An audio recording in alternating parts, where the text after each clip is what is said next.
Uz šodien, ja man prasa atklātu viedokli, es varu arī skaidri teikt, ka tas, ka uzņēmēji bļauj, ir pilnīgi patiesi. Tāpēc, ka tās intereses pāris gadus atpakaļ nav bijušas sabalansētas, un tā privātpersona ir nonākusi lielākā varas pozīcijā. Tāpēc, ka uzņēmējiem palika labi, viņi bija klusi, un tad pēkšņi kāds pārbrauc pāri tām interesēm. Organizācijas pārvaldība un cilvēki ir numur 1. Un tas nav stāsts par to, ka es tūlīt visus atlaidīšu, ielikšu iekšā īstos cilvēkus. Ja tu nebūsi tas empātiskais līderis, kas redzēs, hei, mēs esam nogājuši, hop, lecam apakaļ, tad nekur mēs netiksim. Kā tavuprāt, kas ir nākotnē gatavs ierēdnis? Pēc būtības tas ir tāds ierēdnis, kuram ir atļauts uzņemties atbildību.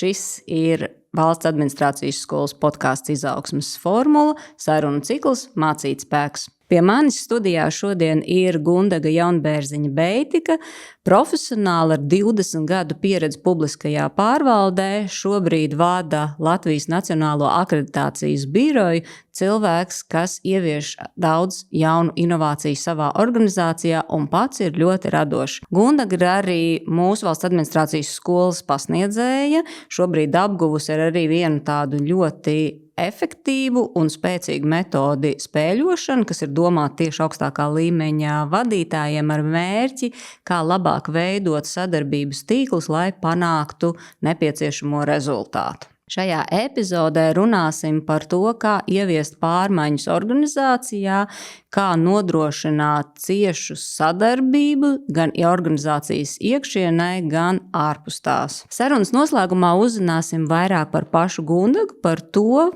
kādas grāmatas ir ietekmējušas to, kāda viņa ir kā cilvēks, kā arī lūgsim viņai izvirzīt kādu izaicinājumu un ceram, ka tas arī piepildīsies.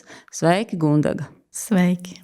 Iespējams, ka daudz zina, bet iespējams tikpat daudz nezina, kas ir LATAK, jeb Latvijas Nacionālais akreditācijas birojs, un kas ir vienā teikumā, kas ir tas, ko jūs darat? Parasti man ir grūti vienā teikumā, bet es jau esmu iemācījusies vienā teikumā. Tātad Latvijas Nacionālais akreditācijas birojs akreditē visu, ko neakreditē izglītības, joma. Visa tautsaimniecība. Tas nozīmē, mēs akreditējam tās atbilstības novērtēšanas institūcijas, kuras darbojās produktu certifikācijā, pārvaldības sistēmu certifikācijā, inspicēšanā, testēšanā, kalibrēšanā, medicīnas laboratorijas. Un ko nozīmē pati akreditācija? Pēc būtības nozares spēlētājs, kas ir atbilstības novērtēšanas institūcija, izpilda noteiktas standarta prasības, atnāk pie mums un saka, mēs visu mākam, mums ir kompetence, mums visi procesi ir sakārtoti, mums vajag no jums atzīšanu. Un tad mēs aizējām un paskatāmies, jā, jūs tiešām visu mākat, jums ir personāls, jums ir pārvaldības sistēma, jums ir dokumenti, un mēs iedodam atzinības rakstu. Nē, tas nav atzinības raksts. Tā ir apliecība, jā. Piemēram, tas, ka es to esmu pamanījusi Gulbu laboratorijā, kur viņi raksta, mēs esam akreditēti tādu un tādu, kopš tādu un tādu gada, tad jūs esat tie, kas Gulbu laboratoriju ir akreditējuši, jā? Un ko dod akreditācija pēc būtības, tā ir vistiešākā veidā nozares atbalsts eksportspējai, konkurētspējai, jo pateicoties akreditācijai, mēs varam uzticēties tam spēlētājam. Ja? Viens ir, es varu tev pateikt, man ir pieredze, man ir zināšanas, man ir augstākā izglītība, bet es to varu apliecināt arī dokumentāli, un vēl es to varu apliecināt caur trešo neatkarīgo pusi. Tas, kas mums ir ļoti svarīgi, lai akreditācijas birojas ir starptautiski atzīta iestāde. Jo, ja mēs nebūsim starptautiski atzīti, tad pamatā šis certifikāts mums radīs uzticamību tikai vietējā tirgu. Ja? Kas mums nav tas galvenais eksportspējai un konkurētspējai. Šeit šis globālais tirgus ir numur 1. Jo pateicoties šiem certifikātiem, produkti, kas tiek ražoti Latvijā, ļoti viegli iegūstās globālo vērtību ķēdēs. Tad uzreiz tā mūsu globālā atzīšana ir ļoti augstā līmenī. Cik gadus tu esi jau LATAK vadītāja? 6 gadus. Man pašai šķiet, ka tas ir ārprātīgi daudz. Man bija savā ziņā liels izaicinājums, bet es varu teikt tam paldies, jo es kā vadītājs ļoti daudz ko iemācījos. 19. gada beigās, oktobrī, es sāku vadīt LATAK, un mēs zinām, kas notika 20. gadā. Jā, un man, protams, bija svarīgākais, ka es iepazīstu katru šo spēlētāju no komandas. Un, protams, to es ļoti aktīvi arī tajā oktobrī un līdz pat Covid laikam darīju. Un tad mums ar vienu dienu bija jāpārceļās visiem attālināti. Un nebija nekādu priekšrakstu, nekādu vadlīniju, kā to komandu tagad savākt. Bet es varu teikt paldies, jo tas ievieš vadītājiem inovāciju, domāt savādāk. Jā, tas arī prasa ļoti lielus resursus, lai attālinātu visu komandu, sajustu un saprastu, vai mēs visi virzamies vienā virzienā. Bet tie pirmie mēneši jau bija diezgan intensīvi sarunās, lai saprastu, kas mums nepatīk, ko mēs gribam, uz kurieni mēs dodamies. Un līdz ar to tas Covid laiks mums īstenībā pagāja. Ja man prasītu, kas bija tas mans lielākais izaicinājums kā vadītājam Covid laikā, bija varbūt netik daudz izprast tos strateģiskos jautājumus, jo pamatā jau pirms tam strādājot ekonomikas ministrijā un preču pakalpojumu brīvā apritē, tur arī bija visa atbilstības novērtēšanas politika vispārējais, tā kā tos jautājumus arī sapratu. Bet tieši cilvēki un Covid laiks bija no vadības perspektīvas visizaicinošākais, tāpēc, ka tu saproti, ka pakalpojums ir balstīts nevis tehnoloģijā, vai papīrā, vai procedūrā, vai aprakstos, bet tieši tajā, ko cilvēks var paveikt. Un tad mums, protams, bija svarīgākais, lai neviens nesaslimst, jā, lai mēs esam darboties spējīgi. No otras puses mēs sapratām, ka mūsu pakalpojumam nedrīkst būt pārtrauktība, respektīvi tā mūsu institūcijām jāspēj joprojām sniegt savus pakalpojumus, kaut gan, protams, arī institūcijām bija savi ierobežojumi. Līdz ar to tas tāds lielākais izaicinājums bija tīri saprast emocionāli, cik spēcīgi vai cik varbūt sagrauti mēs kādā brīdī esam. Kā tev uzņem kolektīvā? Jo zinot, ka tu esi cilvēks, kuram patīk pārmaiņas, kurš grib ieviest, un it sevišķi jaunā amatā, vienmēr tas ir tas brīdis, kad ir tas lielākais uzrāviens. Un kā tu jūti to, kā tevi uzņem, it sevišķi saprotot, ka pārmaiņas sekos, plus vēl, protams, Covid laiks? Protams, ar piesardzību, jo skaidrs bija, ka es nebiju cilvēks, kas nāk jau no, piemēram, akreditācijas biroja vidus vai, piemēram, no atbilstības novērtēšanas, bet es nācu tieši no politikas puses. Protams, ka tā bija piesardzība, un jāatzīst, ka arī tajā manā aģentūras vadīšanas sākuma posmā šī sadarbība ar ieinteresētām pusēm, kas bija politikas veidotājs, tirgus uzraugs, un arī atbilstības novērtēšanas institūcijām nebija tā labākā. Vienkārši ļoti daudz sūdzības arī ekonomikas ministrija saņēma, un arī tirgus uzraugs sūdzējās par to, ka kaut kāds tirgus nav sakārtots un akreditācijas birojas nereaģē tā kā pienākās. Bet mana stratēģija bija ļoti vienkārša – būt maksimāli atklātai, arī skaidri izstāstot, kas ir manas vērtības, kas man patīk un kas man nepatīk. Praktisks piemērs man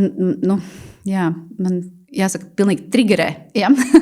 Ja cilvēki saka, es šo nevarēju, jo vainīgs ir tas vai šitas, vienmēr ir tas jautājums, ko tu darīji, kā tu uzņēmies atbildību, kā tu to izdarīji.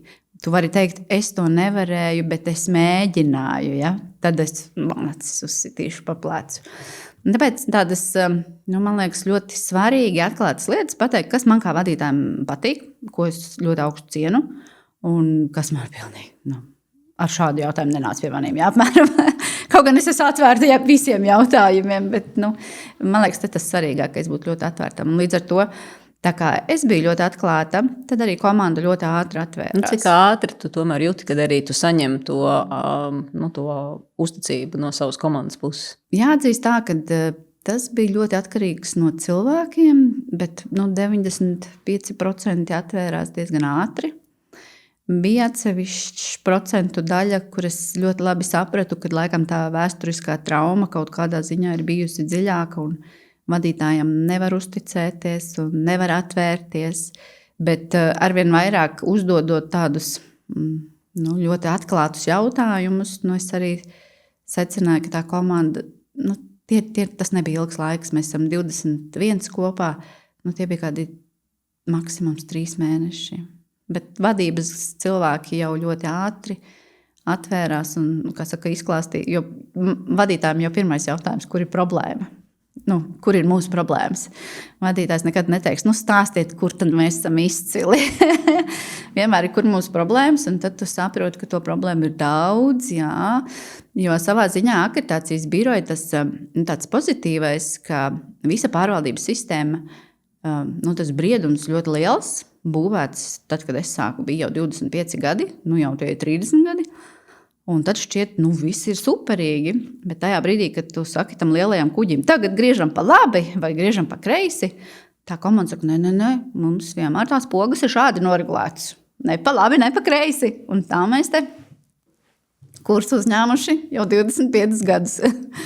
Un tas bija tāds lielākais izaicinājums, varbūt iekustināt to kuģi, lai viņš pagriežas vai pa labi, vai pa kreisi. Bet stratēģiski tas nebija sarežģīti arī, jo es teicu, jums ir, kur kuģa visa vadības pults, jūs varat pamēģināt viņu pavadīt. Tā kā jūs gribat, jo jūs jau zinat, kur ir problēmas. Un praktiski tas bija tā, ka mēs izveidojām tādu līderības grupiņu, kas arī tos pirmos mēnešus arī tikās. Skaidri mēs taču zinām, kur ir problēma, mēs sēžam ap galdu un viņu mēģinām atrisināt. Un tad pagāja pāris mēneši, un es prasu, kādi ir rezultāti, un rezultātu nav. Bet es arī redzu, ka viņi tajās sanāksmēs viņi ļoti aktīvi diskutē, un tā sanāksmes arī notiek, bet nav lēmumu, nav rezultātu. Un tad beigās, tad, kad es sāku piedalīties klāt tajās grupās, jo es gribēju, lai viņi paši, protams, ļaut viņiem to droši. Jā, savu saliņu, lai viņiem ir droši. Un es nejaukšos iekšā, es vienkārši paņemšu to rezultātu un teikšu, malači, ja, jūs paši atrisinājāt šo problēmu. Ja, nevis es atnācu un pēkšņi atrisināju kaut ko. Un tad jūs teiksiet, kas tas tāds ir, ja? Tu neko te nemāki un nejēdz. Lūk, bet beigās sapratām, ka mēs sēžam profesoru ap galdu. Visi vadošie vērtētāji, un es arī tā uztveru vadošos vērtētājus, viņi tiešām ir augsti cienījami profesionāļi, un katram no viņiem ir ļoti augsts arī šis tāds perfekcionisma slieksnis uz tādu kvalitātes pārvaldību, un līdz ar to, ja kādam ir izcinājumi, tad ir 101 pretarguments, kāpēc tas risinājums neder. Un pēc kāda laiciņa tu jūti, ka nav jau vairs risinājumi. Ir tāds, šito mēs nevaram, vai arī mēs esam tikuši pa 70%, bet šeit vēl nav 100%, mēs pieņemt arī nevaram. Tad nācās nedaudz tādus mazus principus ieviest, kaut vai tas pats praktiskais, kad ja mums ir kaut kas pa 70% skaidrs, pieņemam un ejam uz priekšu. Neskatoties uz to, ka varbūt tie 30% var kādu risku radīt. Svarīgākais ejam uz priekšu. Tad mums bija arī tādas situācijas, ka mēs vienkārši balsojam vairākums. Ja ir par, pārējiem jāsamierinās.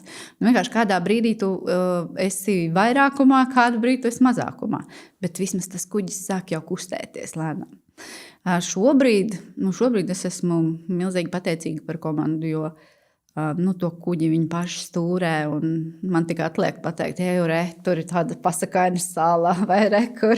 Un tas notiek ļoti pozitīvi. Mēs arī apgūstam jaunas jomas, nereti pat nedomājot par to, ka tie resursi mums reizēm ir tādi, pāri spēka robežām, jā, bet tā atbildības sajūta ir ļoti augsta, un līdz ar to es ļoti augstu arī cienu. Tu jau iesāki par to, ka ir nepieciešama tā drosme, ka bieži vien arī, mēs sākām par tavu organizāciju, bet mēs ar tevi runājam par to, ka mēs tomēr varētu skatīties arī plašāk un tādu sistemātiskā pieejā, ka tiešām tas briedums publiskajā pārvaldē arī ar tiem normatīvajiem aktiem ir jau sakārtots, bet reizēm ir nepieciešama drosme, jo, laikam 100% jau nekad, tu nevar būt pārliecināts, un arī droši vien tu, kā aizgāji uz Latviju, nebija jau tev pilnīgi skaidra tā vīzija, vai ne? Tev ir nepieciešams pirmkārt sadarboties, otrkārt arī, pieņemt tos drosmīgos soļus, un droši vien reizēm arī saprast, ka tas nebija pareizais solis, vai ne? Un jā, reku ir kļūdas, paskatīties uz tām un dot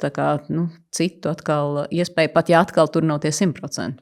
Tas nozīmē, vadītājs ir tomēr tāds pārmaiņu vadītājs. Tu piekrīt, ka vadītājam ir šis te loma? Visu laiku. Es nevaru iedomāties, ka vadītājam ir rutīna. Tad tu esi bankomāts, kurš izsniedz naudiņu pēc pinkoda ievadas. Ja?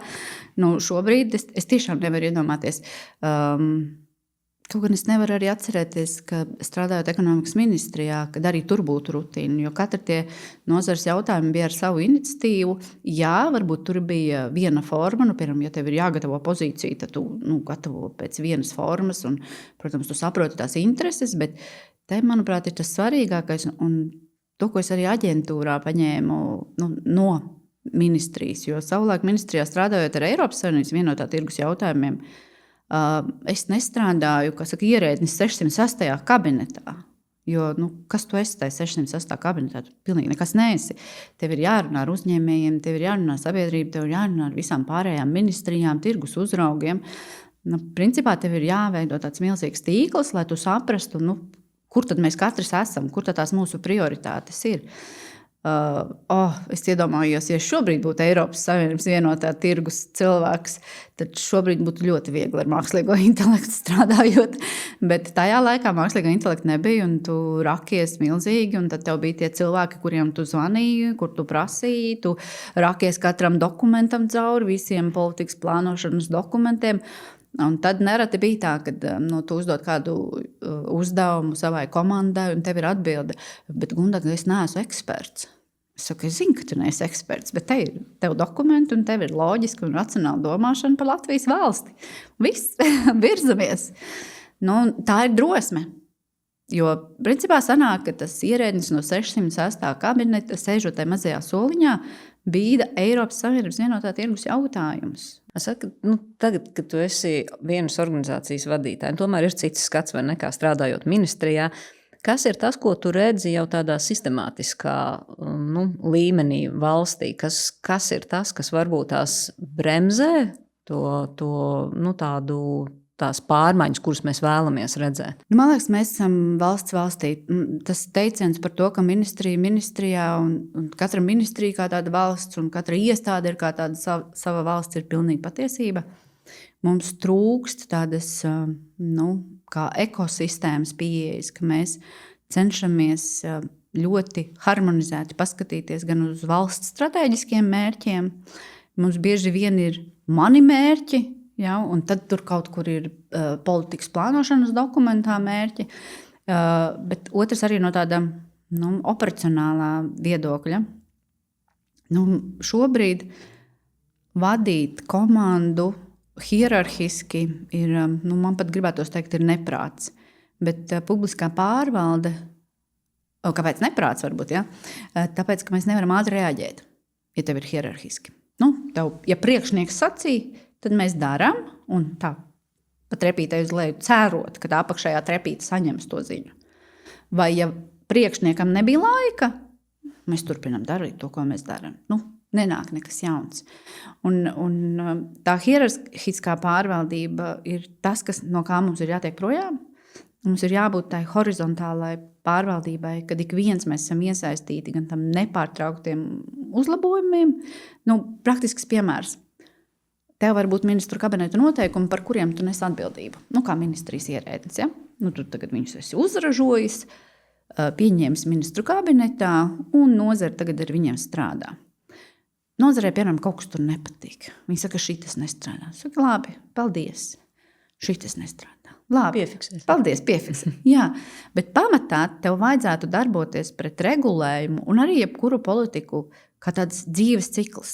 Tev ir jāsaprot, kā ārējā vide mainās, iekšējā vide mainās. Tur ir kaut kas aplams. Un kaut kādā brīdī tev ir jāveido, lai tas regulējums, viņš būtu dzīves mehānisms, kas viegli mainās. Tā, ka viņš rada vērtību. Nevis tāpēc, ka viens bļāva skaļāk. Jo tā ir vēl viena, manuprāt, Latvijas problēma. Mēs esam ļoti maz. Man gribās teikt tā, Japāna savā starpā cilvēki konkurē, bet viņi nav maz. Un mēs esam maz. Bet mēs arī šausmīgi konkurējam. Un tas liekas tik absurdi, jo 1,8 miljoni, man liekas, mums tas var būt tādai ģimenei, vai ne? Mēs iekrojam to pasauli, mēs parādām, ka mēs esam labākie, bet ne, mēs viens otram plēšam aiz matiem un plēšam šās blūzes un pogas, ja, jo redz, mēs gribam viens otram pierādīt, ka mēs esam labākie, kas ir ļoti aplami. Un tas pats notiek arī ar publisko pārvaldi, jo manuprāt, varbūt tas skanēs ļoti skaļi, bet tas ir tas, kas man pietrūka savulaik arī strādājot ministrijā Un pašā varbūt sākumā arī aģentūrā, bet redz, tā kā man nepatīk būt cietējam, tad es vienmēr uzņemos atbildību par to, kur ir varbūt kāds caurums. Ja? Man pietrūka tāda skaidra, stratēģiska virziena, uz ko tad mēs visi kopā virzamies, un turklāt mēs ļoti operatīvi pielāgojamies, ja mēs redzam, ka kaut kas nestrādā. Tāpēc, kad ir hierarhija publiskā pārvaldē, un ja viņas nav, tad tu mazais tur vari, taisīt revolūciju. Tev nekas tur nesanāks. Tāpēc, kā augšā ir citas prioritātes, un tas dienas plāns ir noslogots. Bet tad, ja tev, mēs tai kopējā bildē ieraugam vairākus spēlētājus, un to mēs varam ieraudzīt tikai tad, ja mums nav hierarhiska pārvaldība, kad mums ir horizontāls. Starpdisciplināras komandas? Jā, tieši tā. Praktiski iedomājoties, šobrīd mums arī ar ekonomikas ministrijas valsts sekretāru ir tāda ideja, un tad redzēsim, kā viņi nostrādās, bet veidot tiešām tādu stratēģisku padomi resoriski. Un tas nav stāsts par to, ka mēs tagad kaut ko centralizējam. Mēs esam pieraduši pie centralizācijas, bet mēs vienmēr aizmirstam par pašu pakalpojumu un kam mēs ko darām. Mums centralizācija vienmēr ir saistīta ar kaut kādiem operacionāliem darbiem, lai mēs ekonomētu, kas ir forši. Bet man ir jautājums, ko tas cilvēks tur uz ielas no tā saņem. Jā, ja ir atvieglojumi nodokļiem vai vēl kaut kas, mēs teiktu, jā, super, vai ne? Man šitas patīk. Bet neviens to nejūt.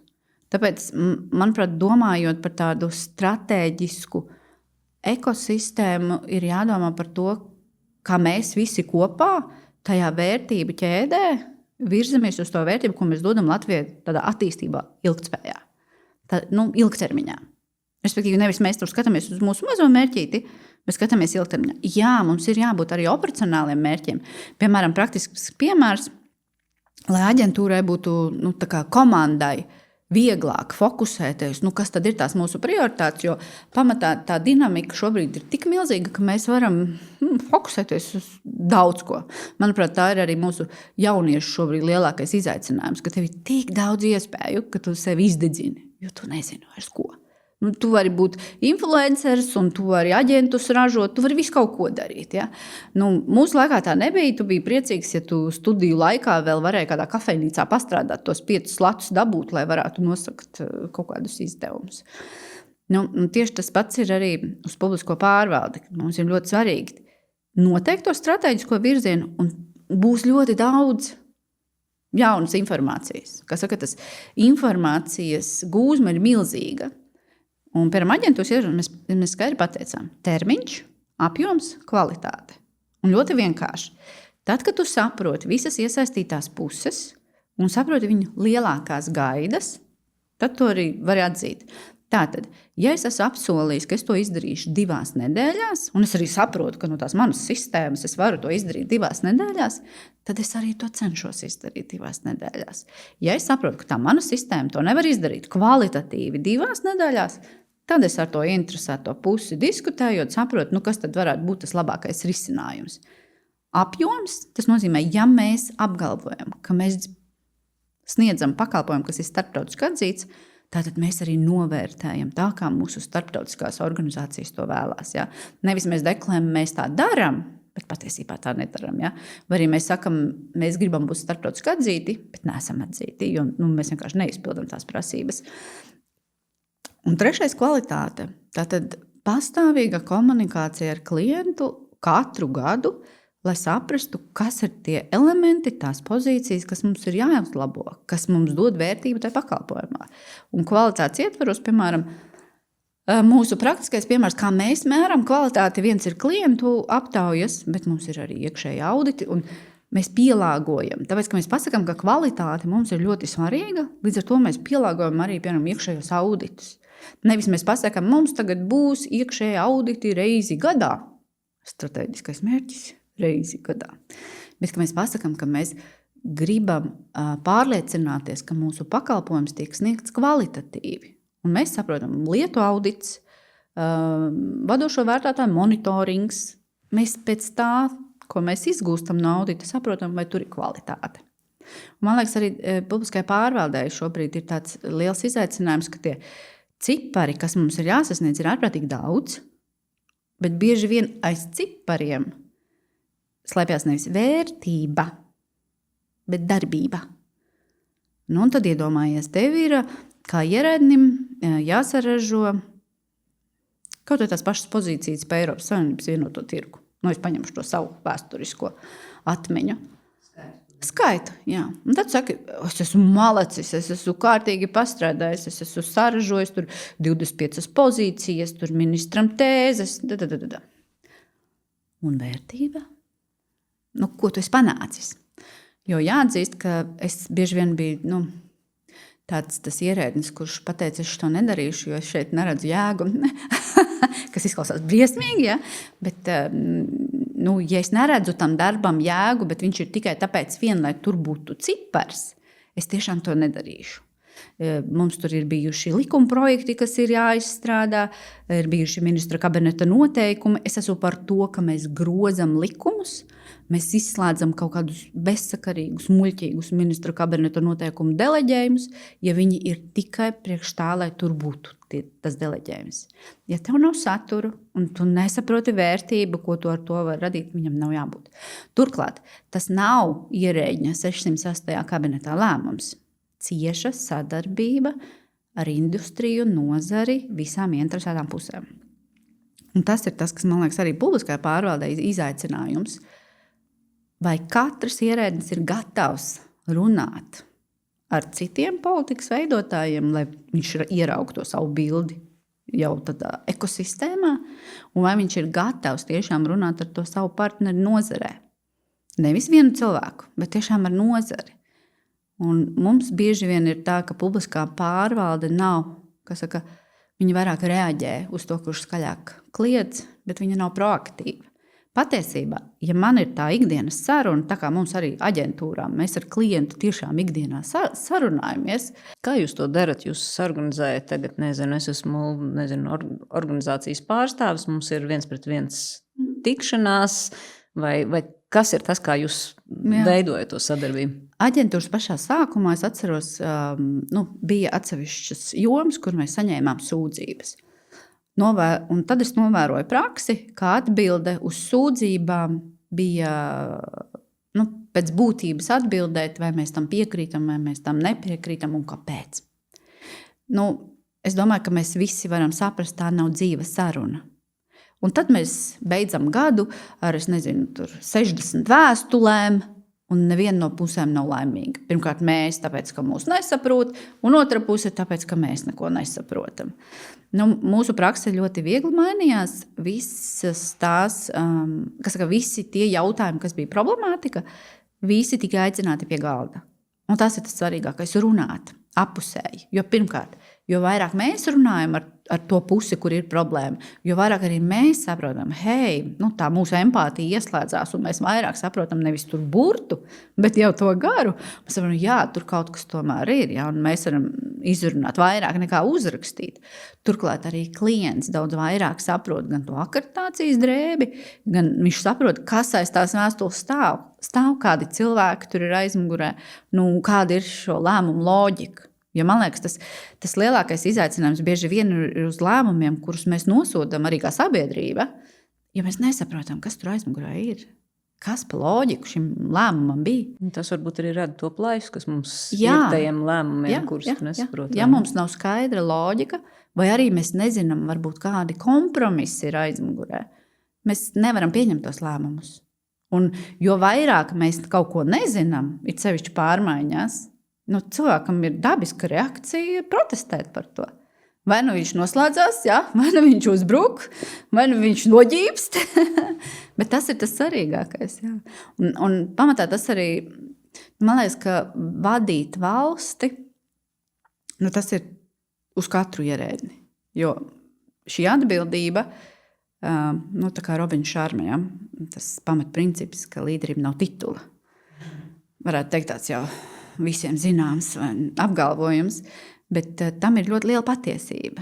Jo pēc būtības, iedomājies, ja tu esi ierēdnis, tu, protams, kalpo valstī. Tu taču nekalpo nodaļas vadītājiem. Bet tu esi vecākais referents. Kam tu kalpo? Nodaļas vadītājiem, kurš tev iedod uzdevums? Taču nē, vai ne? Vai tur valsts sekretāram kalpo? Nu, arī nē. Premjeram? Nu, arī nē. Prezidentam? Nu, arī nē. Nu, tautai. Tāpēc savā ziņā tev ir jābūt tai līderībai, lai tu kā tāds maziņš graudiņš radītu to ietekmi. Bet tā ietekme, protams, ir tās divas puses publiskai pārvaldei. Radīt procesus, jo inovēt ir super, bet ja mēs tikai inovēsim, būs ļoti liels hauss. Tāpēc tas balans atrast starp to procesu un inovēšanu ir ļoti svarīgs. Šobrīd, piemēram, praktiski piemērs mākslīgais intelekts. Eiropā top regulējums. Nozara vārās, mākslīgais intelekts ir uz galda. Eiropā top regulējums. Tā notiek Eiropas Savienībā. Vispirms top Eiropas Savienībā, komisijas koridoros regulējums, bet ja kāds saka, tur komisija šito izdarīja vai vēl ko, atceramies, ap galdu sēž visas dalībvalstis. Tas tā nav, ka tur viena komisija kaut ko saražoja, un viena pati pieņēma. Nē, tur sēž visas dalībvalstis. Mēs visi varam ietekmēt, kas tur tajā regulējumā ir iekšā vai nav iekšā. Jo pretējā gadījumā tas būtu tā, ka ekonomikas ministrija pieņem MK noteikumus un visi ar viņiem samierinās. Tā tas nav. Visi ministri sēž ap galdu un pēc tam redz tos MK noteikumus. Ja? Un tieši tāpat tas ir Eiropas līmenī. Nāk klājā regulējums, kur mēs saprotam, 160 lapas puses mākslīgā intelekta milzonis, bet no otras puses atkal tu saproti, ka bebītis, jo tur īsti nekas tāds nav, ja? no vienas puses. Un tad mēs tagad skaidri gaidām, ka vajag būt arī standartiem. Gaidām šo standartus. Un starptautiskā pasaule iet vienu ceļu, un Eiropas pasaule iet citu ceļu. Pat nevis citu, bet paralēlu ceļu, man gribās teikt. Un, piemēram, šobrīd arī uz mākslīgā intelekta sistēmu certifikāciju. Mēs gribam pierādīt, jo kas vajadzīgs industrijai? Tas regulējums vispār nav stāsts par to, ko vajag komisijai vai regulātoram. Nē, tas ir jautājums, ko vajag industrijai. Kāpēc top tāds regulējums? Ja? Tur var patērētājs būt aizsargāts, kāda vājākā puse, kā vienmēr, jo publiskai pārvaldē vajag sabalansēt vājāko un spēcīgāko pusi, bet tas nenozīmē, ka nosvarās tikai vienā pusē. Tur vajag šīs abas puses. Un šobrīd, piemēram, mēs gaidām standartu, lai mēs varētu mākslīgā intelekta sistēmas certificēt. Bet mēs tā varam gaidīt ilgi, jo kam pieder tāda labākā prakse, ir principā tirgum, kurš šobrīd vēl veido labāko praksi, bet standarti ir par labo praksi. Un tāpēc ir tāds absurds, tā kā loks, tāpēc arī šis ir tas pagrieziena punkts, kas man liekas ir ļoti labi mākslīgā intelekta ietvaros, parādīt to, ka tradicionālā sistēma, it sevišķi tādās strauji augošās un nozarēs, kur ir liela ietekme, ir vajadzīga cita sistēma. Tev ir jābūt iespējai pierādīt to savu uzticamību ar kādiem paralēliem instrumentiem, kamēr tā labā prakse top. Jūs neakreditējat, kamēr nav skaidrs, kas ir tā labā prakse. Tieši tāpēc, ka tā sistēma tā ir izveidota. Bet, ja mēs tagad varētu radoši padomāt, jo mums taču visiem ir atļauts arī radoši padomāt, no vienas puses mēs varētu arī uztaisīt, piemēram, saucamo, labi, ir smilškasts, ir regulatīvās smilškasts, ja, bet mēs varam uztaisīt arī kaut kādus inovāciju laboratoriju vai pilnīgi vienalga, kā mēs to formātu nosaucam. Bet industrija sēž pie galda un saka, hei, uz šodien izskatās, ka šis varētu būt labākais formāts. Tad tev ir tirgus uzraugs un, piemēram, aģentūra un saka, jā, šis mums der. Reku, tev ir pilota kaut vai akreditācija. Ja? Man, kā partnerim, kurš iepērk kaut kādu sistēmu, es būtu laimīgs, ka man tāds dokuments tur būtu. Nevis man vispār nav. Vai arī tas startup uzņēmums, kuram vispār nav domāšana par to lielo sistēmu, kas viņam tagad jāatbilst, un viņš tagad domā, kā lai es tagad šito pārdodu. Ja? Neviens tam neusticās. Tad es pats ar kaut kādiem mārketinga trikiem to daru. Ja? Un tad, kad tev ir mārketinga triki, tad tev atnāk regulators un saka, hei, tu te gribi visu apmānīt, jo tas neatbilst sistēmai, ja? Jo sistēmā ir šādi. Man liekas, mums ir jābūt šobrīd iespējai sevišķi tajās jomās un nozarēs, kur ir vajadzīgi ātri lēmumi, ir jābūt tādai paralēlai sistēmai. Jā, tas varbūt var sākumā veicināt hausu, bet tikai caur tādu testēšanu mēs varam kaut ko iemācīties.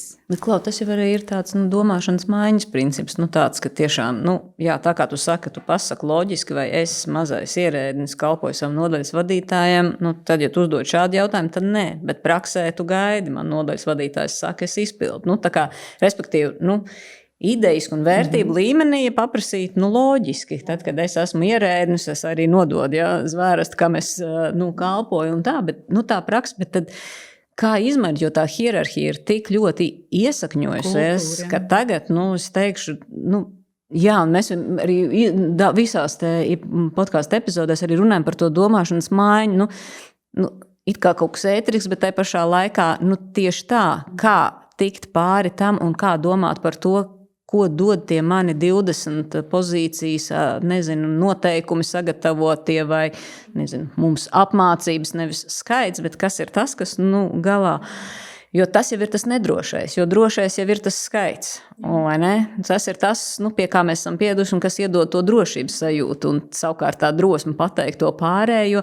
Bet kas tev ir palīdzējis nebaidīties runāt par to, nebaidīties savā organizācijā mainīt, likt varbūt tādus nērtus jautājumus, kas pārējiem, kur nav šī drošības sajūta, kur mēs vienmēr varēsim atķeksēt, kad reku skaits ir. Principā tas pirmais solis ir formāts. Kā mēs to darām? Jo, piemēram, es ļoti labi atceros ministrijā, ja valsts sekretārs gribēja nodot kādu informāciju, tad tev tā nāk caur rīkojumiem. Tas nav caur sarunām. Aģentūra ir ļoti maziņa. Tas ir tā kā viens ministrijas departaments. Un pirmais caur formātu, tātad mēs radījām šo vadības grupas sanāksmes katru pirmdienu, kas likās nothing special. Bija, Jā, mums pirmdienas vienmēr īstenībā diezgan grūts, jo reizēm mums tās sarunas ir ar sarkaniem vaigiem un izpūrušiem matiem. Bet tās vadības grupas sanāksmes pēc būtības, protams, tas mazais solīts, lai tu neradītu milzīgu diskomfortu. Mazais solīts ir veidot šādu komandu, kurā tu saki, tad vadītāji stāsta, kas tad jums vakar bija, un kas tad jums rītā plānojās. Tas ir tas pierastais, jo mēs esam pieraduši stāstīt, mēs taču zinām, ko vakar darījām un ko rīt plānojam. Tad nedaudz tam formātam pamainoties, mēs sakam, rekur, šis ir izaicinājums no vakardienas, kā mēs šo varam pamainīt? Un pakāpeniski mūsu vadības grupas ir izmainījušās tādējādi, ka pirmkārt mums ir paplašinājies arī to iesaistīto lokus, tātad tur nav tikai vadītāji. Tur ir arī asistenti, kvalitātes asistenti. Mums aģentūrā tas ir tāds nodaļu vadītājs. Tur ir arī kvalitātes vadītāji un jebkurš, kuram ir interese, vai kuram ir sāpē, vai kuram ir problemātika, viņš zina. Pirmdienās, 10:00, viņš var slēgties klāt, vai viņš var būt birojā vai attālināti. Tur viņš savu problēmu var atrisināt. Jo mums praksē var būt situācijas, un tas pats arī izpaužās, manuprāt, arī politikas veidošanā. Tev ir uzdots uzdevums. Piemēram, kaut vai tas pats ministru kabineta noteikumi jāizstrādā. Tu nezini, no kura gala sākt. Tev nav drosmes, varbūt tev nav arī tīkla ar nozari, ar ko tu vari sazināties. Tev vajag kādu padomu no, piemēram, tiešā vadītāja. Tiešais vadītājs nav pieejams. Un, manuprāt, Covid laiks, pēc Covid laiks, kas ir mainījis arī to kultūru, kā mēs strādājam, tādam introvertam, ierēdnim, kuram ir nedrošības slieksnis augsts, viņš paliek ar to problēmu un viņš principā var katru stundu gruzdēt tikai, bet viņš netiek uz priekšu. Un ja vēl gadās, ka tas vadītājs ir apmēram tā, kā tu nesaproti un tev taču pašam ir jāsaprot, tad ticim man otrais es tur neiešu. Ja? Un tad tur top visādi šedevri no tā regulējuma puses, vai arī netop vispār. Un tāpēc tā ir tas svarīgākais, kad ir jābūt šim formātam, kur mēs varam ļoti atklāti pateikt, mums ir problēma šāda, es izmēģināšu šo un šo, vai man, piemēram, ir priekšlikums šāds un šāds, bet es neesmu par to pārliecināts. Labi, tu man varbūt nevari palīdzēt, bet varbūt tu zini, kā mēs šito varam paprasīt. Piedodiet, mums ir tāds ieinteresēto pušu loks. Personīgi strādājot 20 gadus publiskā pārvaldē, katrā ministrijā es zinu kādu cilvēku. Tas ir viens. Vienalga, mums būs kaut kāds diskutabls jautājums, mēs 1-2 varam sadabūt rokā konkrēto ierēdni un tā tālāk. Tieši tas pats ir arī uz nozari. Nevalstiskās organizācijas, 20 gadi mēs ar viņiem kopā strādājam. Nu, tev ir tur cilvēki katrā, un tu vari atrast. Tev vajag atrast kaut kādu labo piemēru. Vienalga, kaut tajā pašā mākslīgā intelekta jomā. Nu, mēs esam slēgtā burbulī, mēs nezinām, ko dara industrija. Nu, taču ver to burbuli vaļā, jo ārā ir tur ir cita pasaule. Ja? Un attiecīgi tu dabūni to informāciju. Tāpēc te ir tas svarīgākais, tās iekšējās kultūras maiņa, bet es negribu vainot to referentu. Bet, ja man prasītu, kas būtu šajā gadījumā vainojams, tad tas ir vadītājs, kurš nav bijis, ar tik apveltītu to līderības prasmi, lai iedvesmotu un palīdzētu apgūt šīs jaunās prasmes tai savai komandai, ka palīdzību var atrast un palīdzību var meklēt, un es atļauju, un es palīdzu ārpus šīs mājas un ēkas sienām.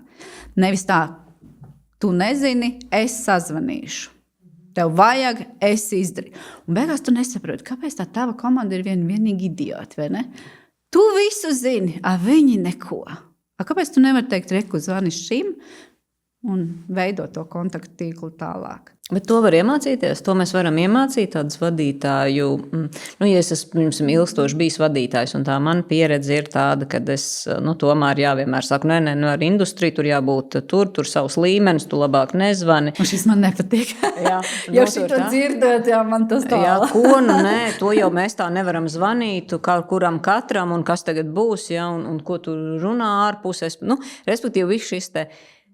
Vai tu tici, ka, ja es esmu tāds vadītājs, vai es varu mainīties? Un vai pietiek mācības, kas ir tas mans, tas triggers vai tas spiediens, kas man palīdzētu teikt, ok, jā, es esmu šito darījusi, bet iedomājies, man tak jāpārkāp visam tam, ko es esmu tā nostiprinājis, un tagad es tur, un tagad es ļaušu tev iet un runāt ar nozaru, un es pats varbūt reizēm tur nebūšu. Tas ir, un es domāju, kā šo inerci tur, kur tas jau ir iesēdies, mēs varam mainīt, visus vadītājs nenomainīsim, tāpēc kā to vidi kurbulēt, kā veidot to, ka sadarbības tīkls ir tā kā normāla lieta, jebkuram strādājot. Tu nevar tā kā saka, vai 600. 100. vai jebkādā kabinetā izdomāt, sevišķi mūsdienās. Jā. Cilvēks savā būtībā ir bioloģiska būtne.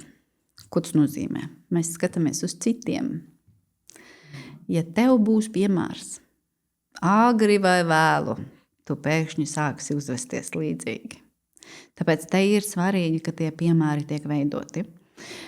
Vienas pašas mācības, bez prakses es teiktu nē, ar mentoringu jā, jo mentors tev var dot to iedvesmu un piemēru. Tāpēc es principā esmu ļoti lielā sajūsmā, ceļš par pēdējiem 3 gadiem, kad tāda spēcīga šī mentoringa komanda arī tiek veidota publiskā pārvaldē. Jo man liekas, tas ir ļoti svarīgi tajā brīdī, kad tu esi sevišķi tāds jauns vadītājs, un tu to kultūru nezini iekšējo. Un, protams, ka tev ir nedrošība, jo tev ir sev vēl jāpierāda. Un tad tev ir kāds pieredzējis, saka, nē, droši, ne? Man bija šitā, es dabūju šitos punus, un tev parādās tā drosme. Tev bija mentors pašai? Nē. Bet tu esi mentors? Es esmu mentors, jā, bet man nebija mentors, bet es ļoti labi atceros, kad es tā kā tāds vecākais referents, kas sāku strādāt ministrijā, cilvēks, kuram ir tādas ļoti svarīgas tādas ticības vērtības, es uzskatu, ka kurnēšana ir grēks. Tas tāpat kā zakt. Tas tāpat kā melot. Kurnēšana tas ir nekā nedarīšana, ja? Kurnēšana tas ir, ka tev nepatīk kaut kas. Un tu pie sevis tā kā to, ja? Tur valdība vainīga, vēl kaut kas vainīgs un tā tālāk. Tā kā es to uzskatu par tādu ļoti lielu grēku, tad, protams, es biju neapmierināta sevi. Tev visu laiku jālūdz vakarā Dievs, piedod, lūdzu, ka es te kurnēju. Par ko es kurnēju? Par saviem vadītājiem.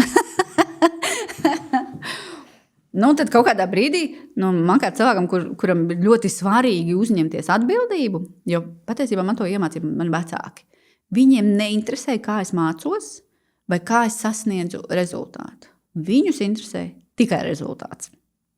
Tāpēc no vienas puses es 1. klasē biju pilnīgs analfabēts, mans brālis mācīja rakstīt, lasīt visu ko. Un man bija jāizcīna pašai tas rezultāts. Jau. Un līdz ar to tagad tu saproti, tu kurni, tev vajag risinājumu. Un tad es sev, šajā brīdī šarma princips ļoti labi palīdzēja par to, ka līderis nav ar titulu, ja? Tev nav svarīgs amats, bet tu vari parādīt savu darbu. Lūdzu.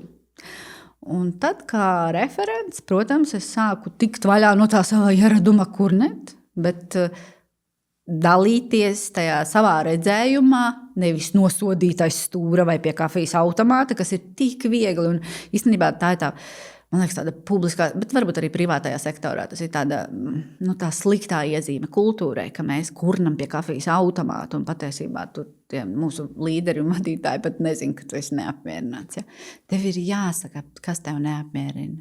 Un nevis tādā ziņā, ka tu uzbrūc, bet tev ir jāpiedāvā arī risinājums. Un tas ir tas, ko es sāku darīt kā referents. Man bija savs redzējums, es gribēju šo un tad tu aizēji pie vadītājiem un saka, jā, es tavā vietā darītu šādi. Tad tu saproti, vadītājs tev tur paklausās pa vienu iekšā, pa otru ārā.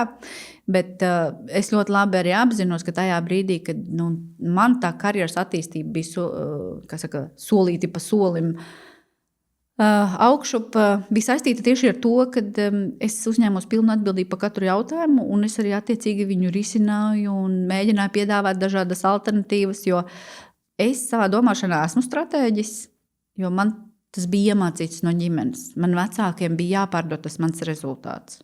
Un man bija jāizdomā alternatīvas, kā to rezultātu sasniegt. Ja es nezināju, ka 2+2 ir 4, man bija jāizdomā, kā es nonākšu līdz rezultātam. Es varēju iet matemātikas skolotāju no rīta agrējās stundās, lai es saprastu, ka 2+2 ir 4. Tā bija mana atbilde. Es varēju arī špikot, ja? Man varēja būt dažādas alternatīvas, bet man bija jāsasniedz rezultāts. Un tieši tāpatās, manuprāt, arī ir darba attiecībās. Un tad, kad tu parādi ar to savu piemēru, ka, piemēram, tev atnāk kolēģi un saka, hei, mums te šitas nav un šitas trūkst. Jā, LTRK nav atbildējis. Nav atbildējis, tā apskatāmies. Kā mēs varētu uzzināt? Rekon zvanam šeit. Paņem telefonu, un skatās tev, tu vienkārši zvani? Jā, vienkārši zvani. Bet tā arī lietas notiek. Un jo tu vairāk to rādi, tev tas cilvēks jau nākamreiz nāk, pat nevis nākamreiz, tur paiet bišķiņa laiks, bet viņš saka, es sazvanīju šo, un tad es uzzvanīju. Tie ir spoguļneironi. Mēs mācāmies viens no otra. Bet tad, ja mēs, un sevišķi, ja vadības līmenī, mēs esam stīvi, ne pa labi, ne pa kreisi, mums nav nekādas elastības, piedod, mums var būt visradošākie prāti mūsu komandās. Viņi visi būs apslāpēti. Kā es vienmēr arī saku, ja tu esi tā 3 litra burciņa ar to savu vāciņu, un tu visu to savu komandu liec tai burciņā, tad jūs lielāki pēc 3 litriem nebūsiet. Tas ir ļoti svarīgi, ka tu kā vadītājs, tu neesi vāciņš. Tev ir jābūt paplātei. Un, tāds. Es atceros, mēs vienā sarunā ārpus šīs intervijas runājām, un tu stāstīji, kas man iespiedās ļoti atmiņā, kad, tad, kad tu kļūbi par Lataku vadītāju, nav tā, ka tu visu aizmirs, visu, ko tu biji darījusi tā kā ekonomikas ministrijā, un arī, ka tā vērtība ir, kad, arī tā, ka tu arī, nevis vienkārši vairs viss atslēdzies un nekad neiesaisties, bet ka tu vari arī turpināt dot to pienesumu un iespējams arī, to atbalstu, tiem, kas, paliek tā nozīmē, arī, kad kādu būtisku jautājumu risina, kad, jā, man liekas, ka paliek tā zinātība. Tas ir ļoti nozīmīgi, cevišķi, ja mēs gribam, skatīties ilgtermiņā, celt un attīstīt, mums veidojās to kontaktu loks publiskā pārvaldē, kuriem ir šīs tiešām padziļinātas zināšanas par atsevišķiem jautājumiem, neskatoties arī uz to, ja viņi pa karjeras kāpnēm mainās pa iestādēm un institūcijām. Mums ir jāspēj saglabāt tas zināšanu kapitāls, kas mums tur ir attīstīts. Ja es 14 gadus strādāju Eiropas Savienības vienotā tirgus ietveros attiecībā uz brīvu preču pakalpojumu apriti un pēc tam ārējās ekonomiskās attiecībās, ir tikai normāli manas šīs zināšanas un manu šo sapratni par Eiropas vienoto tirgu, kad es arī dalos tālāk ar tām zināšanām jebkuram, kam tas interesē. Un es arī dalos atklāti. Ja? Līdz ar to, ja ir kaut kādas diskusijas, piemēram, par kaut kādiem Eiropas Savienības vienotā tirgus regulējumiem, ir pilnīgi normāli, ka man kādreiz pasaka, hei, Gunda, ko tu domā par šo te omnibus? Ja? Es saku, tu gribi atklāt, ko es domāju, jo. Un atkal no otras puses. Tad, kad tu neesi tajā rāmī, piemēram, tad, kad es strādāju ekonomikas ministrijā, skaidrs, man bija savs redzējums. Tāpēc, ka tu redzi visus tos kauliņus. Man visas kārtas ir rokā. Piemēram, veselības ministrija redz savas kārtas. Jā, kultūras ministrija savas. Es redzu visas kārtas. Līdz ar to tā bilde veidos pilnīgi savādāka. Tāpēc tajā brīdī, kad es strādāju ekonomikas ministrijā, tās manas pozīcijas, es meklēju tās alternatīvas, lai visas puses būtu apmierināts, bet vienlaikus es arī sapratu, ka tu nevari nosvērties vienai pa daudz. Ja? Tev jābūt tai balansā. Tajā brīdī, kad es vairs ar Eiropas Savienības vienotā tirgus jautājumiem ministrijā nestrādāju, un tagad es esmu no mākoņiem pie zemes akreditācijā, tu redzi to uzņēmēju, un tad tu saproti, šis balans, kas varbūt kaut kādos brīžos, ko es mēģināju turēt vienotā tirgu, ir kaut kur noslīdējis. Pēkšņi ir uz šodien, ja man prasa atklātu viedokli, es varu arī skaidri teikt, ka tas, ka uzņēmēji bļauj, ir pilnīgi patiesi. Tāpēc, ka tās intereses kaut kur pāris gadus atpakaļ nav bijušas sabalansētas, un tas patērētājs, tā privātpersona ir nonākusi lielākā varas pozīcijā. Kāpēc? Tāpēc, ka uzņēmējiem palika labi. Viņi bija klusi. Un tad pēkšņi kāds pārbrauc pāri tām interesēm. Tāpēc šobrīd man pat ir vieglāk paust viedokli, jo man neviens neierobežo viņā. Ja es kaut ko domāju, tad es arī atklāti pasaku. Jo, piemēram, ja mēs skatāmies arī uz to pašu Eiropas Savienības vienoto tirgu un akreditāciju, es esmu ļoti nepopulārs direktors akreditācijas birojā, ja mēs skatāmies uz Eiropas akreditācijas kooperācijas tādu ekosistēmu. Jo es uzskatu, ka ir atsevišķas jomas, kur regulators ir paredzējis akreditāciju, bet viņa ir nesamērīga birokrātija. Jo pēc būtības akreditācijas jēga, protams, ir eksportspējā un konkurētspējā, bet var būt arī citi alternatīvi mehānismi. Piemēram, ja es tev uzticos, tad kāpēc man ir vajadzīgs, ka tev vēl kāda iestāde dod atzinumu? Un ja es esmu, piemēram, ministru kabinets, kas tev uzticās, tad kāpēc man vajadzētu vēl kādai iestādē dot tev atzinumu? Jo akreditācija maksā naudu. Pirmkārt, mums ir jāuztur kompetence un spēja, tātad mums ir jābūt personālam, viņam ir jābūt kvalificētam, tad mums vajag tehniskos ekspertus. Turklāt tev ir jāuztur tāda pārvaldības sistēma, kas ir starptautiski atzīta ar visu personālu, visu tehnisko aprīkojumu, 24/7. Tev tas izmaksās gadā kādi 2-4 tūkstoši. Bet man ir jātur arī darbinieki. Bet tikpat labi tev kabinets ir pateicis, bet es tev uzticos. Un ja akreditācija ir par uzticēšanos, tad tev nav vajadzīga akreditācija. Vai arī, ja mēs redzam, ka tirgus pārkārtojās, un tas nav tikai par Latvijas tirgu, Eiropas tirgus pārkārtojās, un mēs uzticamies, piemēram, certificēšanas iestādēm kaut kādā noteiktā jomā bez akreditācijas, brīvprātīgā joma, varētu tā teikt, tad mums nevajag uzspiest tur obligātu akreditāciju.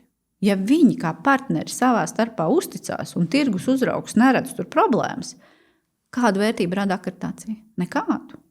Viņa ir birokrātisks sloks. Kāpēc tas ir nepopulārs viedoklis? Tāpēc, ka akreditācijas birojiem katra jauna akreditācija dod ieņēmumus, bet tas nav par peļņu. Bet birojas attīstās, tāpēc, ka viņam vajadzīgs vēl viens personāls, viņa ieņēmumi aug, bet ja mēs tagad nolemtu šito jomu slēdzam ārā, un, piemēram, ja tagad ir 150 apmēram Eiropas līmeņa regulējumi, kur ir paredzēta akreditācija, un mēs pāriet uz 30. Ļoti daudzi akreditācijas biroji savu biznesu kaut kādā daļā pazaudētu. Mēs esam maziņi. Savā ziņā es par to nepārdzīvoju. Kaut gan tas mūsu briedums ir tāds pats kā lielajiem. Mēs esam 16 vadošie vērtētāji, un mums ir 9 jomas. Dažām pat lielām valstīm nav 9 jomas. Bet, mēs cenšamies to mūsu iekšējo tirgu apkalpot, lai tā eksportspēja, konkurētspēja būtu. Vēl nepopulārs lēmums, piemēram, arī mūsu klientam reizēm, kur ir brīvprātīgā joma, jo tas Latvijā iekšējā kultūra.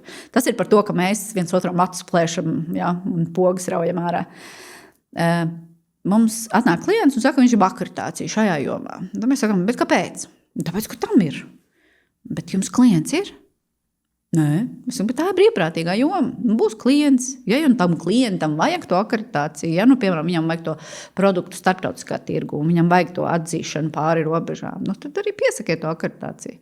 Nē, tā institūcija man arī vajag. Tas, ko mēs šobrīd mācam ļoti lēnām, tiešām runājot ar nozarēm, ar konkrētiem uzņēmējiem un stāstot. Ja jums šeit 6 gadus nav bijis klients, un jūs mūs lamājat, jūs dārgi birokrāti, bet jūs mums prasat to pakalpojumu. Nu, priekš kam? Ņemiet nost.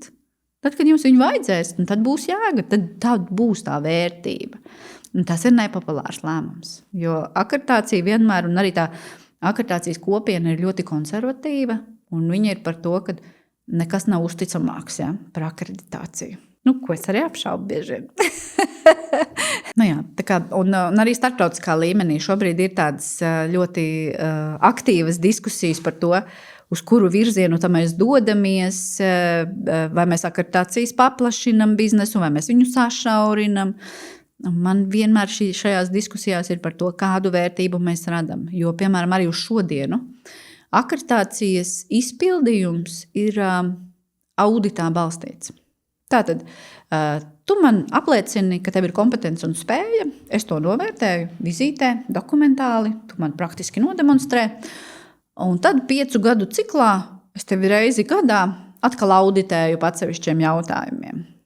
Un tad man ir vienkārši jautājums. Šobrīd, kad tehnoloģijas ir tik ļoti attīstījušās, es izmantoju metodi, kur tu man vienkārši dod papīrīti degunā.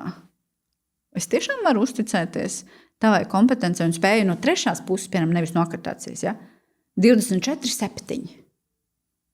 Bet iedomājies, ja akreditācija būtu balstīta tehnoloģijās, pats akreditācijas pakalpojums, pēc būtības tu paņem uzinstalē programmiņu uz datora, kur tev ir akreditācijas, 17.65. standartam. Tevi izvada cauri visam procesam, kas tev jādara. Vadības ziņojums, tur personāla kompetence, tu ievadi certifikātus, visu pārējo, tu veic atbilstības novērtēšanu produktam, tu arī vadi iekšā tajā sistēmā. Līdz ko tev kaut kas nav korekti, sistēma sarkanais paziņojums. Reku nav kalibrēšanas certifikātu, piemēram, tā ir tava ierīcei, vai beidzies. Vai tev aiziet darbinieks prom un tev sistēma paziņo un saka, hei, tev nav kompetences. Reku, tev ir 2 nedēļas. Nav jau tāds biznesa modelis? Nē, šobrīd viss ir cilvēkos balstīts. Tas ir audits, un reizi gadā. Tāpēc man liekas, tas ir tik aplam. Mums būtu jau šobrīd jāveido šīs testa laboratorijas, kur mēs veidojam šādu šo sistēmu. Tad tāds bizness mainītos pilnīgi savādāk. Iedomājies tevi programmatūru, kurai tu ej cauri. Pirmkārt, viņi tevi uztur 24/7, ja tev kaut kas nav kārtībā. Bet mēs no akreditācijas puses pievēršam uzmanību tikai tad, ja tu tos sistēmas paziņojumus nereaģē. Jā, ir vērtība, vai ne? Es esmu ļoti priecīga par to, ka aģentūras komanda, tas inovāciju gars ir ļoti augstā līmenī. Protams, joprojām ir tādas vēsturiskās bažas reizēm un bailes.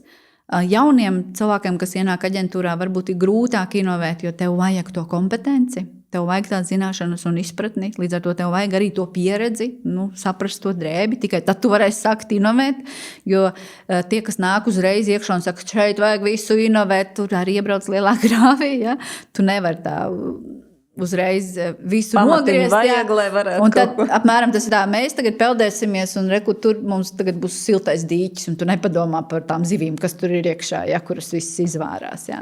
Tev visu laiku ir jādomā. Arī viens ir tas tā nepārtraukt uzlabojuma kultūra, kur tu visu laiku mazākās lietiņas, pēc tam mūsu gadījumā arī ir tā. Mēs redzam, ka mums ir problēmas ar vēstuļu gatavošanu, ir sevišķi, ka mums nāk cilvēki, kas nesaprot, kā publiskā pārvalde raksta, bet mēs tomēr arī skaitamies ierēģi, kaut gan aģentūra ir tālu, man pašai gribās teikt, tālu no publiskās pārvaldes, ja mēs tā ļoti autonomi esam. Bet tās vēstules mums ir tādā ierēdniecības stilā, tad un tad bija vērtēšana, tur un tur, tur bija neatbilstība, un tad iedomājies, ka tu raksti tam klientam to vēstuli, kurš ļoti labi zina, ka tu biji viņu vērtēt, un tu visu to izklāsti, un viņam tagad atkatēja vēstules formā, tev jāatbild, viņam jāsaprot, kur tas sākums un kur tās beigas. Un tā, kad tev ir tāda nepārtraukta uzlabojuma kultūra, tad tajās pirmdienās sēž un domā, hei, varbūt mēs varētu šo vēstuli vairs nerakstīt. Varbūt mēs varam vienkārši ielikt vēl vienu ailīti veidlapā. Respektīvi, mums ir veidlapas, kur mēs konstatējam neatbilstību. Tu ieraksti savu cēloņu analīzi, izplatījumu analīzi, korektīvās darbības. Ja mūs neapmierina, pieliekam vēl vienu ailīti un paskaidrojam novērtēšanas komandai, kas tad nav paticis. Un es kā klients saņemu to man zināmo veidlapu ar to tavu komentāru. Win-win, ja? Klients visam var izsaukt, un turklāt mums tam nabaga vadošam nav jānodarbojas ar šausmīgiem garadarbiem, kas visiem ir zināmi. Varbūt tādas vienkāršas, elementāras lietas, bet ļoti svarīgas. Bet gan jāatzīst, ka sistēma ir tāda, ka, man liekas, publiskai pārvalde arī tā, ja mēs esam iemācījušies iet pa vienu taciņu, mēs kaut kādā brīdī, mums vajag to līderi, kas saka, hei, ejam tagad pa turieni. Tas ir taisnākais ceļš. Būs sākumā grūti. Kamēr to taciņu iestaigā. Un tad tu ej pa to priekšu, un tad tev liekas, jau visa komanda jau ir iestaigos to taciņu, bet mēdz būt tā, ka kāds atkal noklejo uz vecās taciņas. Un šis ir kaut kas tāds, tas ir fenomenāli, bet tas ir saistīts, man liekas, tas ir tas svarīgākais. Tā organizācijas pārvaldība un cilvēki ir numur 1. Un tas nav stāsts par to, ka es tūlīt visus atlaidīšu, ielikšu iekšā īstos cilvēkus. Nē. Ja tur nebūs tas līderis, kas konstatē, ka jūs atkal esat nomaldījušies no taciņas, nekas nebūs. Jūs varat mainīt cilvēkus, cik jūs gribiet. Nekas nebūs. Ja tur nebūs tas empātiskais līderis, kas redzēs, hei, mēs esam nogājuši, hop, lecam apakaļ, tad nekur mēs netiksim. Vēl arī tas virziens pie tik daudzām tām, vai ne, iedot tomēr to rāmi. Kā tavuprāt, kas ir nākotnē gatavs ierēdnis? Pēc būtības tas ir tāds ierēdnis, kuram ir atļauts uzņemties atbildību, kuram ir atļauts piedāvāt dažādus alternatīvus risinājumus, kuram ir atļauts riskēt, bet komandā. Nevis, tu tā ir tava problēma, pats vainīgs savārī, bet komandā. Respektīvi, mēs arī komandā ļoti bieži saprotam, šeit varētu pastāvēt 3 alternatīvas. Kādi šeit ir riski? Un tad mēs saprotam, šobrīd es redzu, ka te risks varētu būt 1, 2, 3. Lecam vai nelecam? Kāds saka, nē, nelecam. Mums vajag 0 risku toleranci. Mums nevajag nevienu risku. Tad mēs sakam, nē, lecam. Tā vērtība būs lielāka. Tas ir tieši par to. Man liekas, ka jūs to plecu arī. Jā, un runāt vienam ar otru empātiski, jo man bija kaut kur arī saruna par to, vai vadītājam ir jāprasa savam komandas biedram, pat arī ne savam komandas biedram, bet vienkārši nedomāju, ka tev ir liela ministrija un tev kaut kāda informācija vajag, un tu tagad ieej tajā kabinetā, un tu redzi tas tavs kolēģis, kuru varbūt tu tik ļoti nepazīsti, ir noraudājies. To es atnācu pēc tēzēm ministram. Un tad ir tas jautājums, vai man tam kolēģim paprasīt, tev viss kārtībā, vai vienkārši bliest, man vajag tēzes.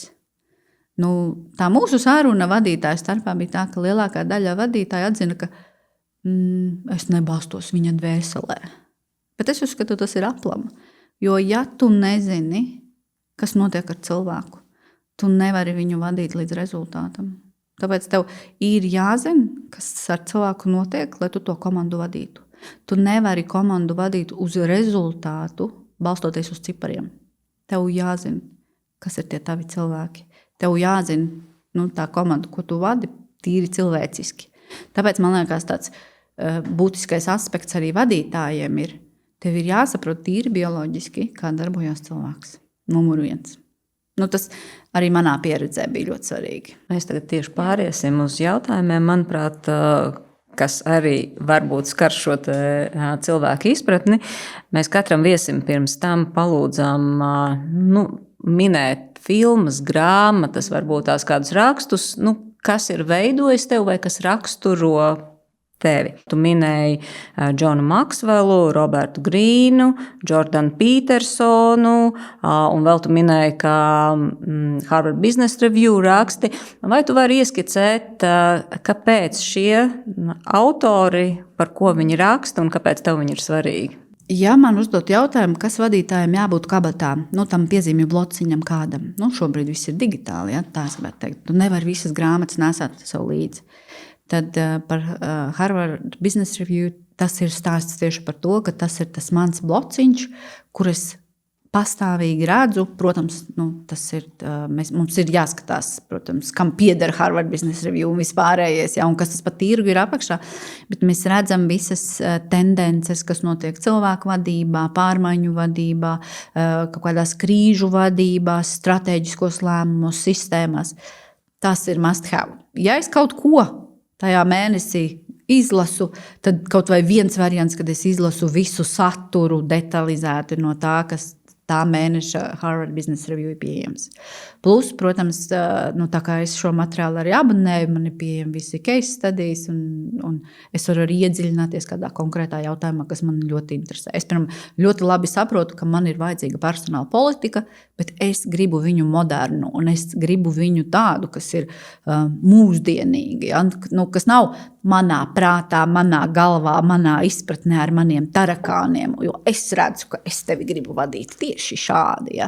Nē, un tāpēc arī, piemēram, personāla politiku gatavojot, man bija ļoti svarīgi iedziļināties, kas šobrīd notiek, kādas ir tendences, kā cilvēki, kā arī jaunā paudze skatās uz darba tirgu, ja? Un noliekot kaut kādus principus, kas bija ļoti svarīgi. Tas ir viens.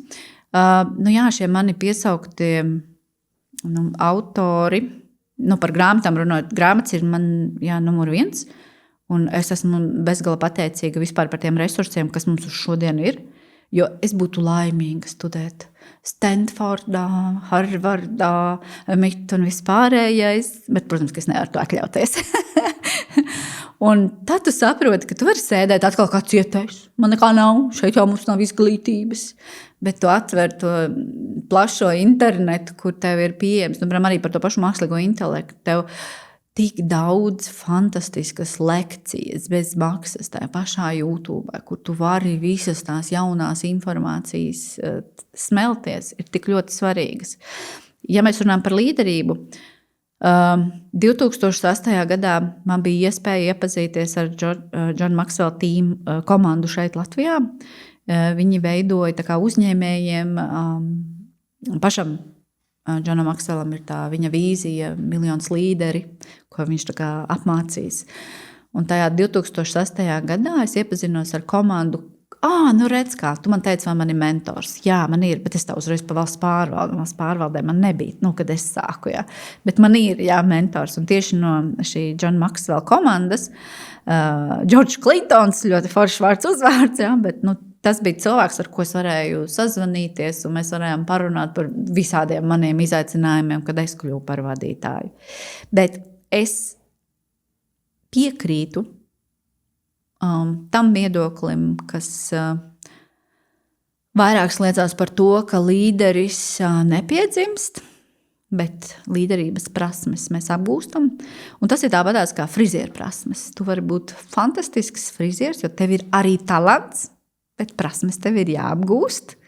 Un par līderību ir tieši tāpatās. Tev var būt dabiskais talants, piemēram, tev patīk komunicēt. Jā, Dēls Karnegi ir manējais par komunikāciju, jo, ja man kāds prasītu, vai es esmu introverts vai ekstraverts, es esmu piedzimis pilnīgs introverts. Man kā mazu bērnu noliks turīties, tur varēja nosēdēt visu dienu un vispār nekur neložņojot, neko nemeklējot. Un savulaik mācoties klavieru spēli, kad man bija jāiet uz skatuves, man bija pilnīgs blackouts, un es tikai zināju pirmos akordus un pēdējos akordus. Galvenais piecelties, paklinīties un nenoģībt. Ko uz šodienu vispār nevarētu pateikt. Bet arī, man liekas, tā ir tā mana mācība no vecākiem. Vienalga, ka tu esi introverts vai ekstraverts, kā tu to savu ceļu ej, tā ir tava atbildība. Man vajag rezultātu. Protams, man, diemžēl, vecāki šķīrās, un tajā brīdī man vairs nebija, kas pieprasa rezultātu, un es biju pilnīgi no ķēdes norāvusies. Jā. Tad man bija jāmeklē, kam tad es esmu atbildīga tam rezultātam. Un es atradu, kam. Es pati. Es sapratu, ka patiesībā ne jau vecākiem vajadzēja, bet paši sev un tas iekšējais. Lūk. Jā, un tāpēc Johns Maxwells, un man ļoti arī patīk, ka viņš iet caur tādu bībeles un ticības prizmu, jo patiesībā arī man kā bērnam pirmā grāmata bija Bībele. Bet man liekas, es to stāstu jau esmu stāstījusi. Un nevis tādēļ, ka mani vecāki būtu bijuši ļoti ticīgi, vai man vecmāmiņas, viena bija luterāna, viena bija pareizticīgā. Un man ļoti, līdz ar to no vienas vecmāmiņas patīk ikonas. Jā. Tur kaut kas ir tāds, man pašai ļoti patīkās, kaut kāda enerģija tur ir iekšā. Bet tā ir vecmāmiņa, kas bija luterāna, viņai bija Bībele. Un tu domāji, ka tu ieraugi Bībeli ar zelta lapu maliņām, un tas taču bija kurš gads ārprāts. Jā, es neteikšu, kurš, bet ļoti, ļoti sen atpakaļ. Un tur bija tajā vecajā rakstā, un man vecmāmiņa mācīja, kā lasīt tajā vecajā rakstā. Un tas, ko man viņa atšķīra, bija Pāvila vēstules korintiešiem. Un tu, protams, lasi, un tev tur tik forši principi. Un es kaut kad pat īstenībā arī izdzīvojot to manu vecāku šķiršanos krīzi un sasniedzot jau tādu savu briedumu 30+, pat vienā brīdī gribēju uzrakstīt grāmatu jauniešiem, kā tu vari sevi saturēt rokā tai trakumā. Jo tie principi, kas tev tur ir, tev tā kā bišķi piebremzē. Ja? Tev liek uzņemties, bišķi paskatīties sevi, ka tu neesi galīgi no ķēdes norāvies. Lūk, tāpēc Džons Maksvels bija īstajā laikā un vietā, un arī tas veids, kā viņš to pasniedz, ļoti strateģiski pa punktiem, un tas man arī patīk. Man ļoti patīk strateģiski izklāsti, nevis kaut kādi mākoņi pa labi, pa kreisi. Ja? Tad, piemēram, arī tas pats Jordans Petersons, šis stāsts, tev ir jāsaprot, kāpēc. Tepat vairāk man patīk tas Gabors Matē, kāpēc cilvēki reizēm rīkojas tā, kā viņi rīkojās. Ja? Un cevišķi tā, ka tu vadi komandu. Un tā ir tik liela atšķirība. Tu vari vadīt dokumentus, rakstīt procesus un cerēt, ka cilvēki. Jā, bet tā nav taisnība. Tu vari nerakstīt nevienu dokumentu, nevienu procesu, un tev cilvēki virzīsies pareizā virzienā. Tas ir par to vērtību.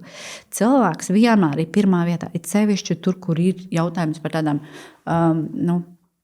izpildījumu, kas primāri balstās uz cilvēku. Un publiskā pārvalde ir tieši par to. Un tāpēc man gribās teikt, ka tieši šobrīd, man liekas, ka šobrīd, un ar visām vēlēšanām, visiem covidiem pa vidu, es neskatos sociālos mēdījus, es neskatos televīziju, es nesakoju līdz ziņām, kāds var teikt, šausmas, un kā tu tā nedrīkst tā darīt, tev tā ir jāzina, kas notiek. Bet tā informācija ir tik ļoti piesārņota, ka es arī ļoti labi redzu no kolēģiem, kas to dara, ka publiskā pārvalde šobrīd ir traumēta. Bet mēs ļoti labi zinām, ka cilvēks caur traumu nav racionāls un loģisks. Un ja mēs tagad pasakām, ka pie visām pasaules problēmām ir vainīgi ierēģi, un mēs to pasakām mazā Latvijā, kur, piedod, tie ierēģi ir tā pati mūsu tauta, tie paši mūsu cilvēki, kuri patiesībā nav ar pamatskolas izglītību tikai.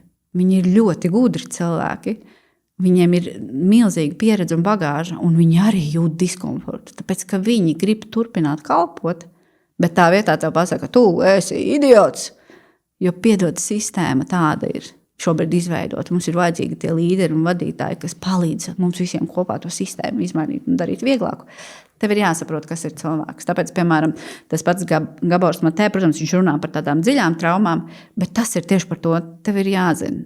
Katrā cilvēkā tev kaut vai jāizjūt ir. Tāpēc, tad, kad tu iedi tajā kabinetā, tu ļoti labi jutīsi, vai tu vari uzdot to jautājumu, hei, tev viss ir kārtībā, vai tu teiksi, es atnākšu vēlāk.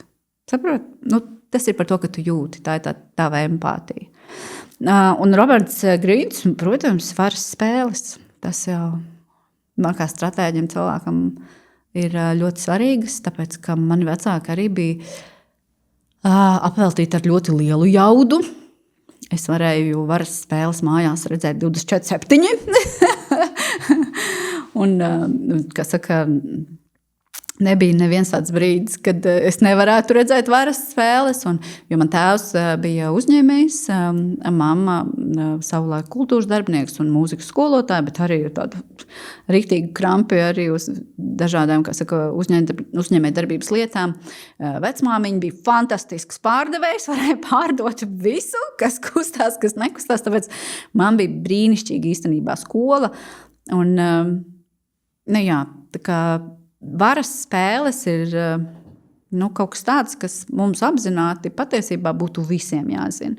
Jo mēs ļoti labi redzam, kad ar mums manipulē un kad ar mums nemanipulē, un otras puses mums ir jāzina šie spēles noteikumi, lai mēs arī uzvarētu. Ja kāds teiktu, hei, tā bija tava stratēģija, kā tu tagad tur izdarīji, piemēram, ar savu komandu vai vēl ko, es varu skaidrā tekstā pateikt, jā, laba mērķa vārdā, jā. Un es neredzu nekādu, ja tu to izdari ļauna rezultātu vai slikta mērķa labā, tad tur ir liels nosodījums. Bet šajā gadījumā ne. Tāpēc, manuprāt, par varas spēlētājiem mums ir jāzina daudz un vadītājiem ir sevišķi, lai mēs varētu to kuģi virzīt uz to skaisto salu. nevis uz to iznīcību. Es zinu, ka tev droši vien ir daudz izaicinājumu, bet kas ir tas izaicinājums, ko tu apsolīsi šodien šajā brīdī podkāstā, tā kā sev uzlikt? Varbūt, ka man sev ir jāapsola kaut kādā brīdī apstāties, mācīties, jo man ir tā sajūta, ka man vajag vēl, un tā kā šobrīd tās zināšanas ir tik viegli pieejamas, man bieži vien ir skaidrs, ka es jau esmu tur... John Maxwell vietā var uzrakstīt nopietni, var uzrakstīt tās grāmatas, un tad es šķirstu kādas citas grāmatas, šitos jau zinu, vai šis ir tik banāli, ja? Saprot, kaut kādā brīdī droši vien ir jāpiebremzē, un tagad ir jābūvē kaut kas pašam jauns. Gunda, man liekas, ka ar tavu enerģiju noteikti izdosies, un kā mēs jau zinām, liela sapņa sākās ar maziem solīšiem. Ar mazu ideju, tā kā droši vien, lai tas viss aug un top. Paldies tev milzīgs par šo sarunu. Man liekas, ka šī bija viena no ilgākajām sarunām, kas ir bijusi, bet te pašā laikā izstāstot tādas detaļas savā organizācijā ir iespēja saprast arī tos lielos konceptus. Un tieši tā tas cilvēks ir pirmajā vietā un tā cilvēcīgā vadība un ieraudzīt jēgu. Arī tiem cipariem ir nozīme, bet vienmēr ir jāzina, kāpēc, vai ne? Ja tu vari izskaidrot tā vērtība un varbūt arī un atteikties nedarīt to, kas nav vajadzīgs. Un tikai tāpēc, ka tas ir vēsturiski iesakņojies. Paldies tev liels! Paldies klausītājiem, paldies skatītājiem, ja jūs uzrunāja šīs dienas tēma. Atbalstiet mūs, nospiediet īkšķīšus un padalieties ar citiem. Gaidīsim jau jūs nākamajās Izaugsmes formulu mācīt spēks epizodēs.